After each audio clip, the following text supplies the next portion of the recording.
Gusto ko lang sabihin na 1,500 members na tayo.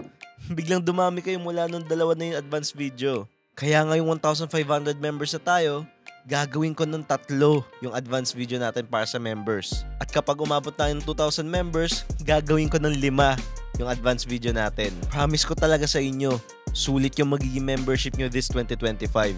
Maraming salamat ulit sa inyo at balik na tayo sa kwento.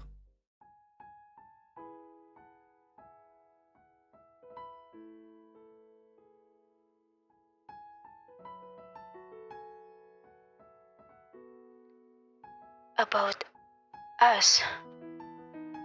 Genesis. Buti biglang dumating si Grace.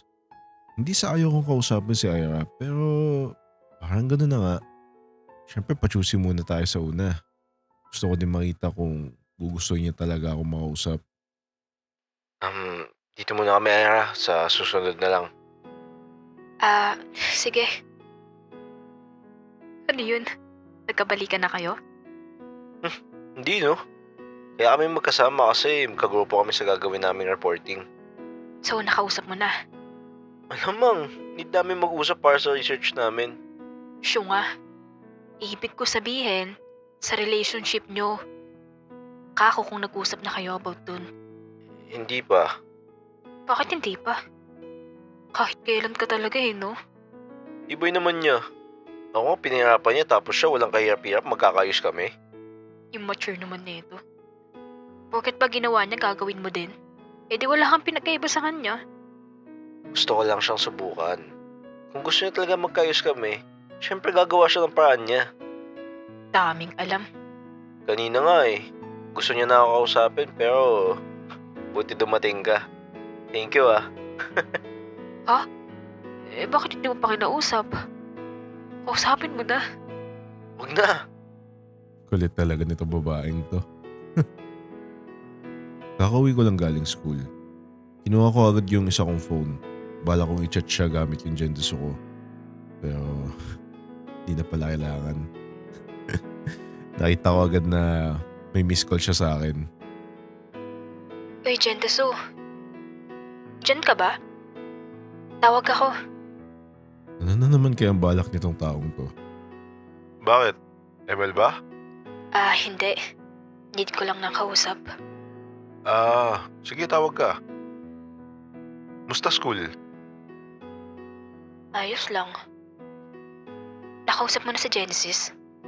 Hindi pa Mukhang busy din siya Kanina pala magkagrupo kami. Kumusta? Nakausap mo na? Hindi. Kanina sabi ko kung pwede kami mag-usap ang kaso dumating si Grace. Kaya yun, hindi natuloy. Bakit naman? Sabi niya next time na lang daw. Mukhang ayaw niya ako kausapin. Ano ba pwede kong gawin?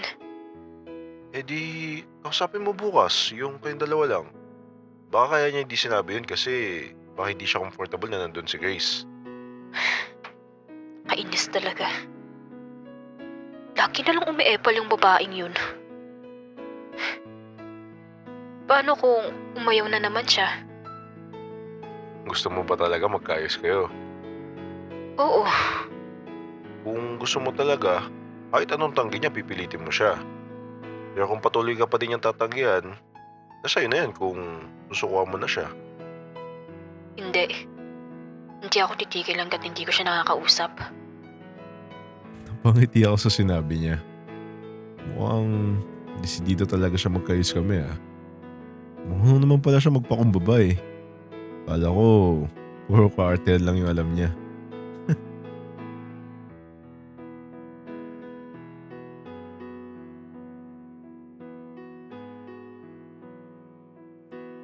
Nakarating ako ng school. Kakaunti pa lang kami ang nandito sa classroom. Naupo ako sa isang tabi habang may inaantay.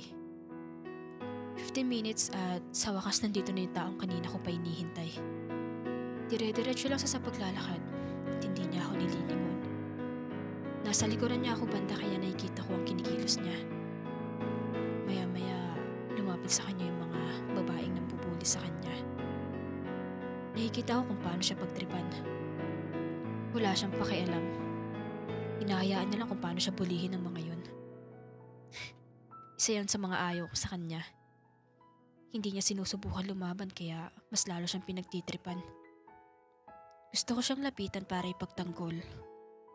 Pero nangingibabaw sa akin yung hiya at takot. May lakas silang bulihin si Genesis dahil alam nilang wala na kami. Alam nilang wala nang magtatanggol sa kanya. Ilang subject na ang nakalipas at pinagmamasdan ko lang siya. Umahanap ako ng tiyempo para makausap siya. Nakita ko siya lumabas ng classroom kaya sinundan ko siya kung saan man siya papunta. Nakita ko na nagpunta siya sa library. Hindi niya ata nararamdaman na may sumusunod sa kanya. At ako yun. Di ko alam kung ano yung hinahanap ng libro. May mga times na napapalingon siya sa gawi ko pero nagtatago lang kagad ako. Nakita niya kaya ako? Medyo nakakalayo-layo na siya kaya pasimple ko siyang sinundan. Nasaan na yun? Bilis naman mawala nun. Pumunta ako kung saan ko siya huling nakita. Ang kaso, sa laki nitong library namin mukhang mahirapan akong hanapin siya. May nahanap ko ba? Ay, kalabaw. Asan? Nasa likuran ko na pala siya nang hindi ko namamalayan. Anong ginagawa mo dito? Eh ikaw, anong ginagawa mo dito? Kanina pa kita nakikita may tinataguan. Hindi Wala akong tinataguan. Bakit ka nandito sa library? Ano pa ba? Eh di, para mag-aral. Ano naman pag-aaralan mo? Yung ano? Basta, wala ka na dun. Tatalikuran niya na ako pero pinigilan ko siya. Wait. Bakit? Pwede na kitang makausap? Ngayon? Oo, sana. Kaso, may need pa akong gawin eh. Ano naman yun? Wala ka na dun. Hinayaan ko na lang siya makaalis kaya bumalik na lang ako ng classroom. Kinuha ko yung phone ko para i-check yung messenger ko. At nakita kong naka-online si Genesis. Buti na lang hindi ko naisipan i-block siya. Naglakas loob akong i-chat siya. Bahala na kung magre-reply siya o hindi. Basta hindi ko siya susukuan. Hi, Genesis. Hello? May ginagawa ka ba ngayon? Bakit? Gusto kasi kita makausap. Pwede ako mag-call? Bakit ka pa tatawag kung pwede naman dito sa chat na lang? Mahalaga ba yan? Oo. Pwede ba? Sige. Hello? Hindi ko siya maintindihan sa kabilang linya. Nagpuputol-putol yung boses niya kaya hindi ko siya makausap ng maayos. Hindi kita maintindihan. Mahina ata net mo. Hindi ko siya nakausap nung araw na yun. Kaya sobrang lungkot ng araw ko. Hello? Basta. May ginagawa ko ngayong araw. Pwedeng bukas na lang. Sige. Uy, pwede ka na makausap? Sorry, naantok na ako. Okay lang ba kung bukas? Sige. Ayos lang naman. Good morning. Tara, labas tayo.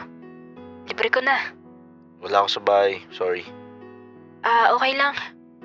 Sige, next time na lang. Hello, may ginagawa ka? Meron.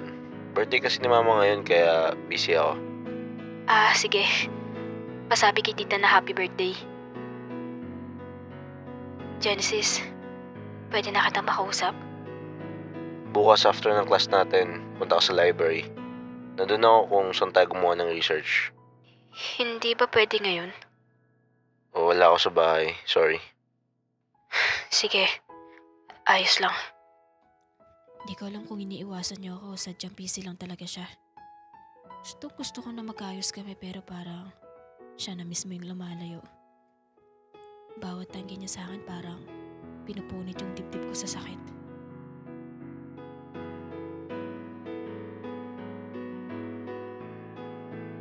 Nagpunta ako sa library pagtapos ng klase namin. Nagpunta ako kung saan kami pumesto nun. At napahinto ako nang makita ko magkasama sila ni Grace dun. Nakangiti si Genesis habang magkausap sila ni Grace. Mukhang masaya siya kausap si Grace ah. Hindi ko mapigilang malungkot. Nasasaktan ako pag nakikita ko silang masaya. Hindi ko akalain na mararamdaman ko to sa taong akala ko hindi ko magugustuhan. Hindi ko maiwasan maigit kay Grace. Ako sana yung nasa posisyon niya eh. Ako sana yung kasama niya ngayon habang masaya siya. Gusto mo ba makita yung next part? Click mo lang yung join sa tabi ng subscribe.